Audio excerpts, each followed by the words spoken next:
Shkret të tjera. Nga jeta të dërguarit Muhammed a.s.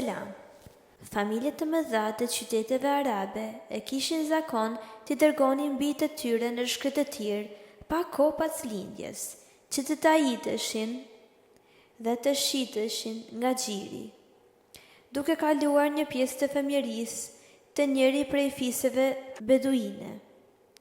As Meka nuk ishte arsye të bënte përjashtim, sepse epidemit ishin jo të ralla dhe shkalla vdekjes së foshnjeve e lartë.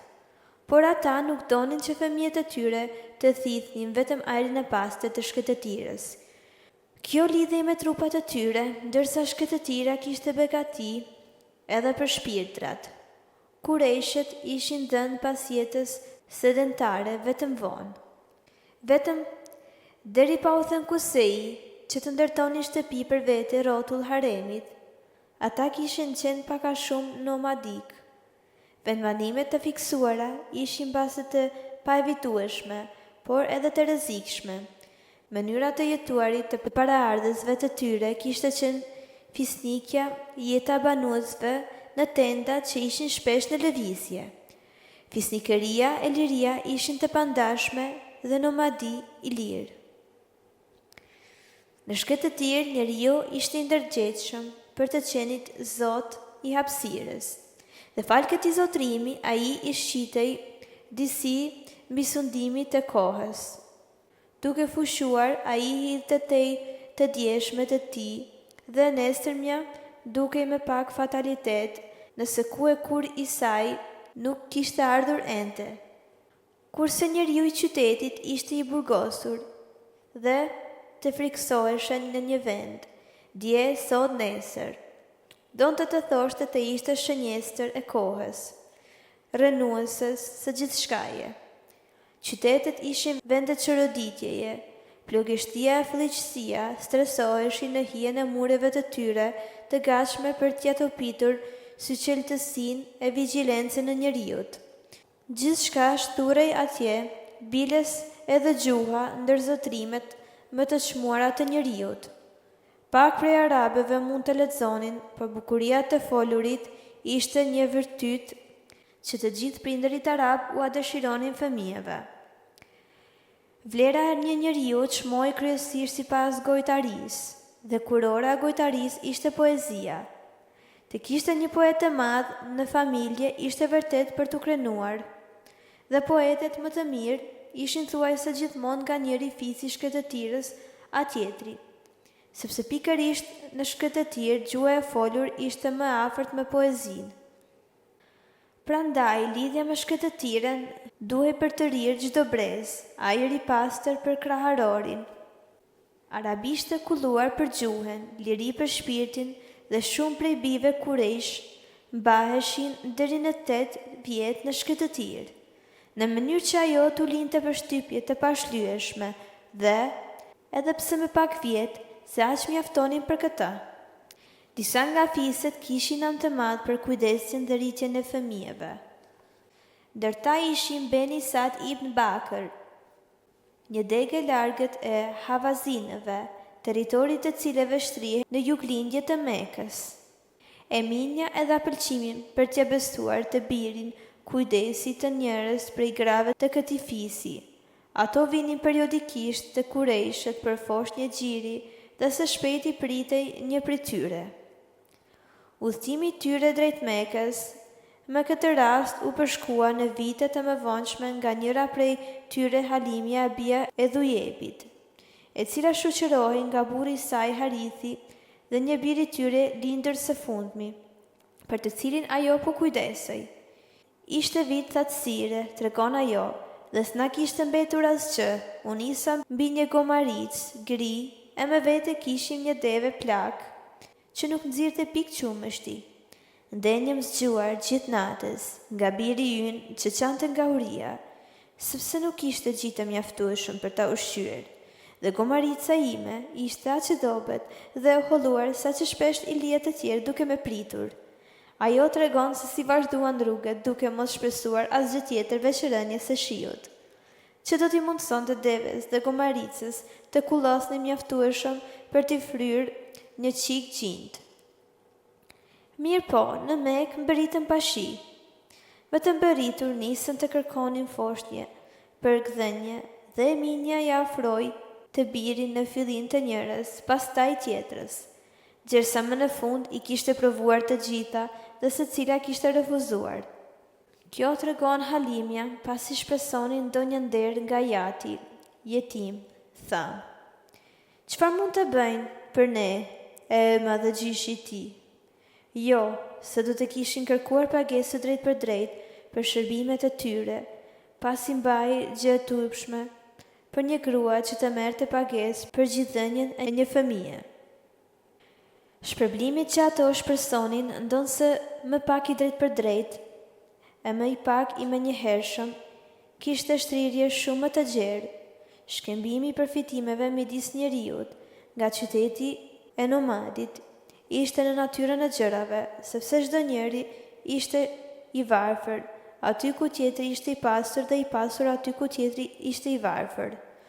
Nomadi kishte mënyrën e çmotshme të jetuarit, të dhënë nga Zoti, mënyrën e Abelit, bijtë e Kainit, se pikërisht ai ndërtoi fshatrat e para, kishin prona e pushtet. Avantazhi për beduinin ishte bërja një lidhjeje të qëndrueshme me njërin prej familjeve të mëdha. Mëndesha fitonte një birë të ri, i cili do ta shite si nën të dytë, duke ndjerë detyrë birësore ndaj saj tërë jetën. Ai do të ndihej gjithashtu edhe vëllai i bijeve të saj. As nuk ishte kjo marrëdhënie thjesht nominale. Arabët e shohin xhirin si një prej kanaleve të trashëgimisë dhe foshnja thith në natyrën e tij, qësi nga mëndesha që tajit. Mirë po, nga fëmia i bërsuar mund të pritej pak ose as pak gjersa të rritej.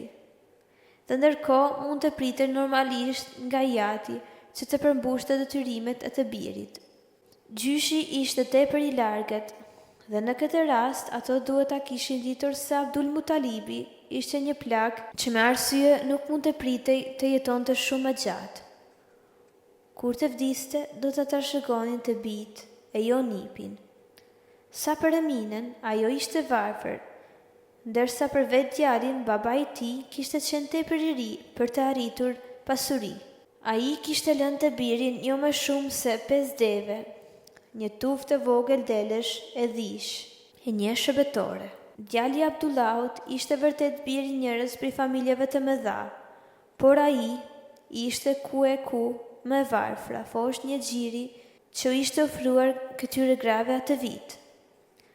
Nga ana tjetër, ndonse nga birsuesit nuk pritej që të ishin të pasur, ata nuk duhet të ishin tepër të skamur, dhe ishte qartë se Halimja e i shoqi ishin më të varfër se cili do prej shoqëruesve të tyre. Sa herë duhej zgjedhur midis saj e një tjetre, preferoi të zgjidhej tjetra, dhe nuk kaloi shumë me çdo njerëz prej grave të Benit, Sadit. Përveç Halimës, ishte besuar një foshnje, vetëm kujdestarja më e varfër ishte pa foshnje, dhe vetëm foshnja më e varfër ishte pa kujdestare. Kur vendosën ta linin Mekën, vazhdon Halimja, i tha shtim shoqi: "Nuk më pëlqen të kthehem me shoqet pa e marrur një bebe për ta ushqyer. Po shkoj tek ai jetimi dhe do ta marr, si të duash," i tha ai. "Dofta Zoti na bekon përmes ti." Kështu shkova dhe mora thjesht pse nuk gjeta tjetër. E mora me vete deri te vendalimi i kafshëve tona dhe me ta vendosur në krahëror, gjitë e mi vërshuan me qumësht për të. A i pio gjersa ngob dhe po kështu edhe vëllai i tij Xhirit. Pastaj fjetën të dy dhe im shoq shkoj të deveja jon plak. Kur ja, gjintë të saj ishin plot.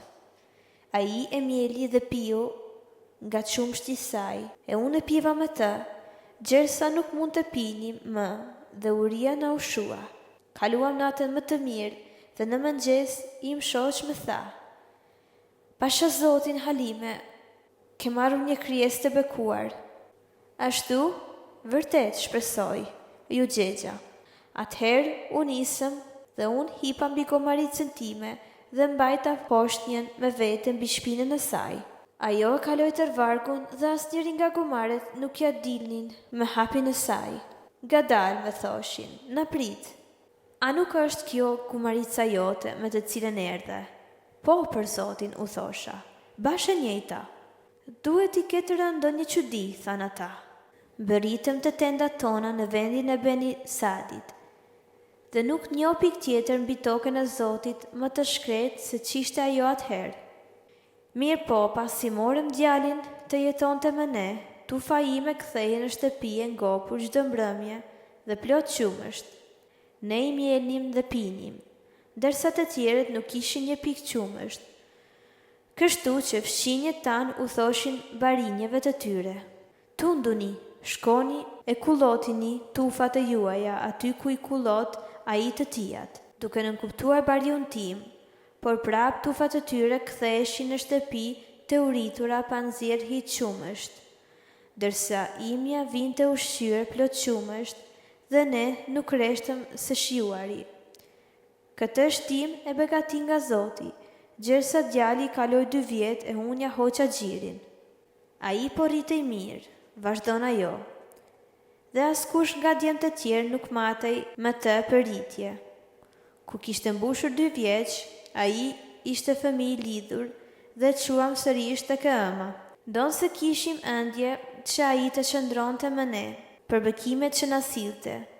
Kështu që I thash asaj, lëre voglushin ti me mua, gjersa të forcohet, sepse druaj se mos e plakos murtaja në Mekë. Dhe ne ju qepën asaj, derisa na e dha për të mbajtur dhe sollëm sërish në shtëpi.